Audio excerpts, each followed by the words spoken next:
At 10 in the morning Eastern Time on Monday, the United States blockade on vessels entering and leaving Iranian ports officially took effect. Within moments, tankers near the Strait of Hormuz began turning back, while President Donald Trump warned that any Iranian fast attack craft coming close could be eliminated. This came only hours after ceasefire talks in Pakistan failed to produce a deal, leaving one of the world's most vital shipping lanes under direct military pressure. Why is a fragile pause in fighting now hardening into a naval confrontation? And why does this move suggest that the crisis at sea may be more dangerous than the ceasefire on paper ever looked? The reason this matters now is simple. The Strait of Hormuz is not just another narrow waterway. Reuters and Associated Press describe it as one of the world's most important energy choke points, carrying about 1/5 of global oil and gas trade. After failed talks in Islamabad, Washington moved from trying to reopen the route to enforcing a blockade on vessels using Iranian ports. According to the available reports, the restriction covers Iran's coastline on the Persian Gulf and the Gulf of Oman, while ships traveling to or from non-Iranian ports are still allowed to pass. That means this is no longer only a ceasefire dispute. It is a contest over who controls access, pressure, and movement in the most sensitive maritime corridor in the region. The military backdrop is just as serious. 2 United States warships crossed the strait on April 11th as part of the effort to create conditions for mine clearing, showing that the crisis had already moved beyond rhetoric before the blockade formally began. By April 13th, Reuters reported that the enforcement zone extended beyond the strait itself into the Gulf of Oman and the Arabian Sea, with unauthorized ships at risk of interception or seizure. At least 2 tankers turned back as the order took effect.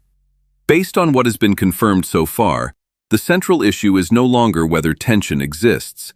The issue is whether maritime pressure, mine clearing, and deterrence can stay limited, or whether they turn a fragile pause into a wider naval confrontation. The first clear move came before the blockade itself.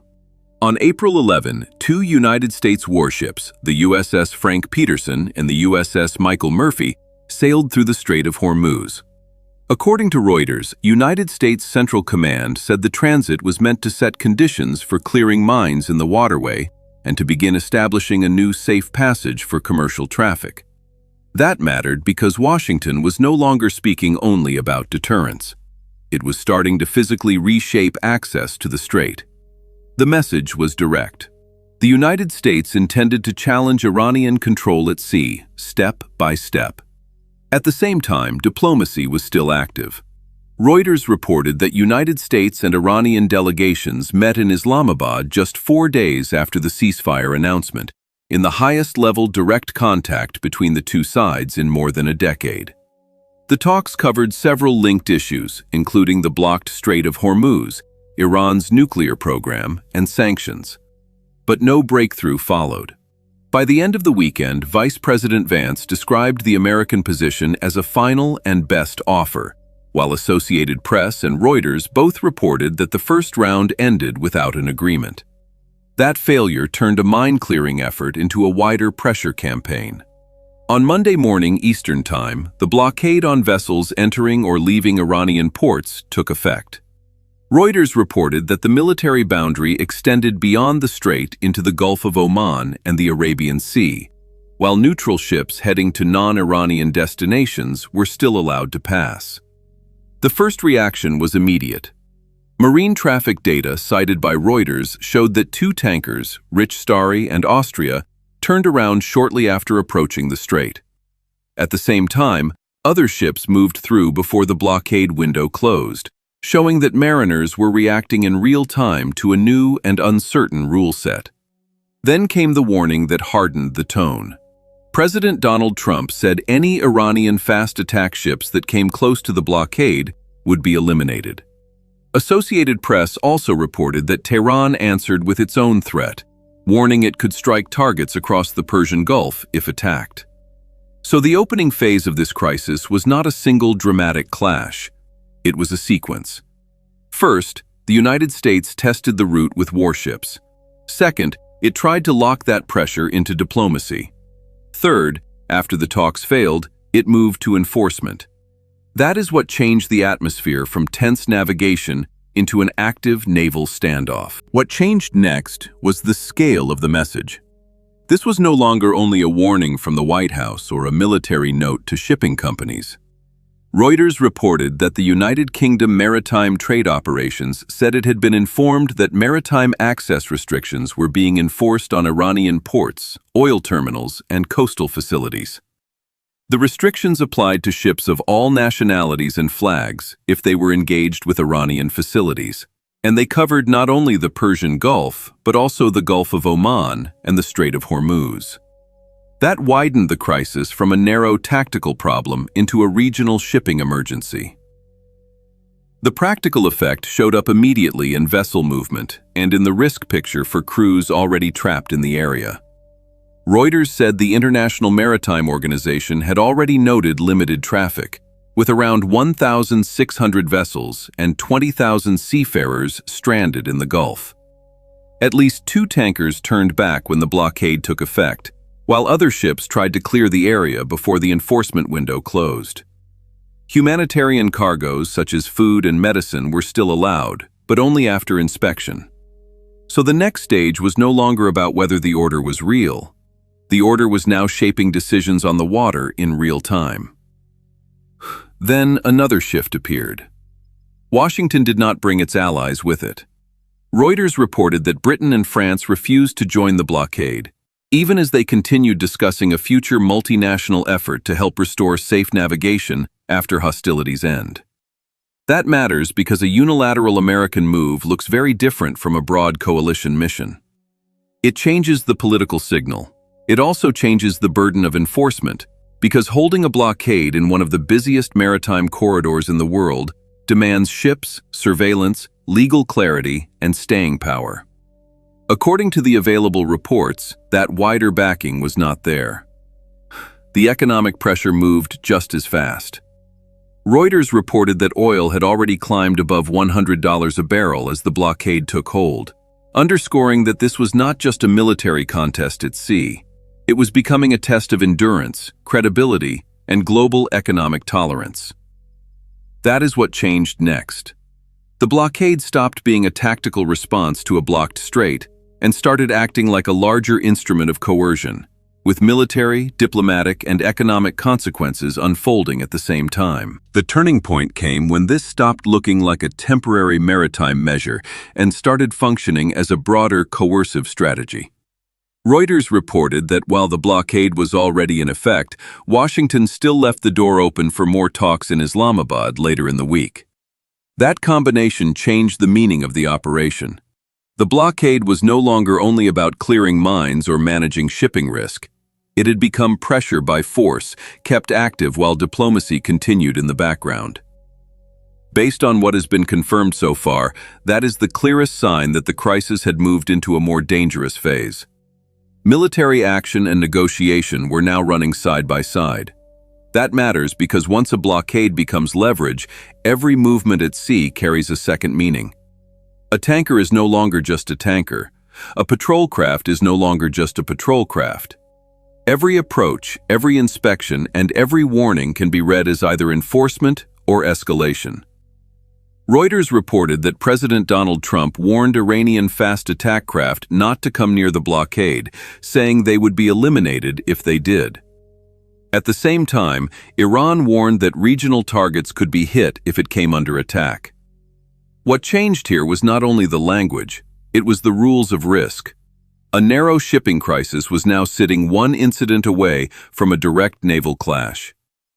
The next part of the turning point was political.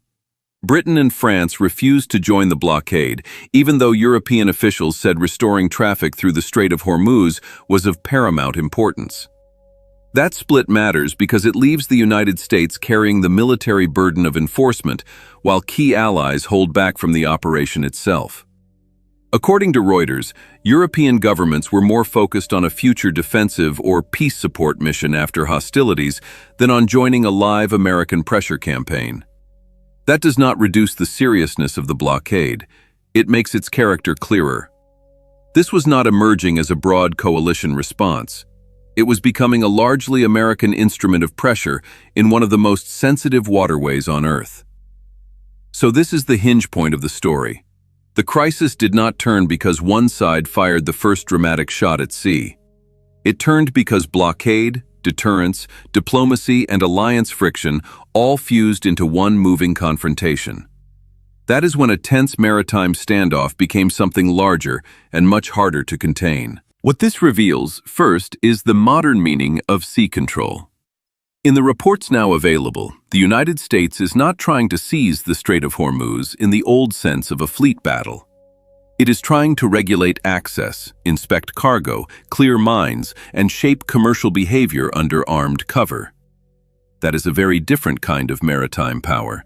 It turns geography, shipping law, and selective force into one operational system. Second, the blockade shows how naval pressure can now produce strategic effect without a major exchange of fire. Reuters reported ships turning back, traffic thinning, and oil prices moving above $100 a barrel as soon as the order took effect. The result is immediate coercion. The target is not only Iran's navy, the target is Iran's economic connection to the outside world and its ability to use Hormuz as leverage. Third, the Allied split is part of the military story, not just the political story. Britain and France refusing to join means enforcement remains heavily American, even though the waterway affects the wider global economy. That raises the burden on United States surveillance, escort, command, and persistence. It also means every American move at sea carries more weight because fewer partners are sharing the signal or the risk. In modern maritime crises, coalition depth is itself a form of combat power. Finally, this episode is a reminder that chokepoint warfare is no longer only about missiles and warships. It is also about mines, commercial routing, legal warnings, inspection authority, and the credibility to enforce all of that day after day. Based on the available reports, the blockade has not yet become a full-scale naval battle. But it has already become a test of endurance, escalation control, and maritime dominance in one of the most sensitive corridors on Earth. That is why this matters far beyond a single failed round of talks. So why does this crisis look more dangerous than the ceasefire itself ever did? Because the ceasefire did not remove the core pressure points. It left them in place. The Strait of Hormuz remained contested. Mine clearing became a military mission. Commercial traffic became part of the pressure campaign, and after the talks in Pakistan failed to deliver a deal, the United States moved from warning to enforcement. Based on the available reports, this is the central signal of the story.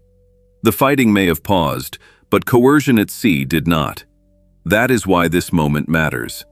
A blockade does not need a major fleet battle to change the region. It only needs enough force, enough credibility, and enough uncertainty to reshape movement, trade, and military risk at the same time.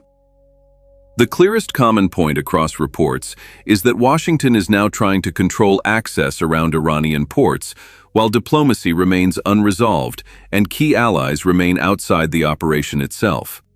That makes every next move more sensitive. It also means the danger now lies in accumulation, not just in one dramatic incident. This story is not over.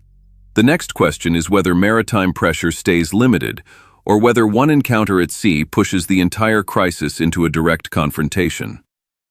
For more clear and grounded coverage of military aviation, naval power, and modern conflict, stay with us.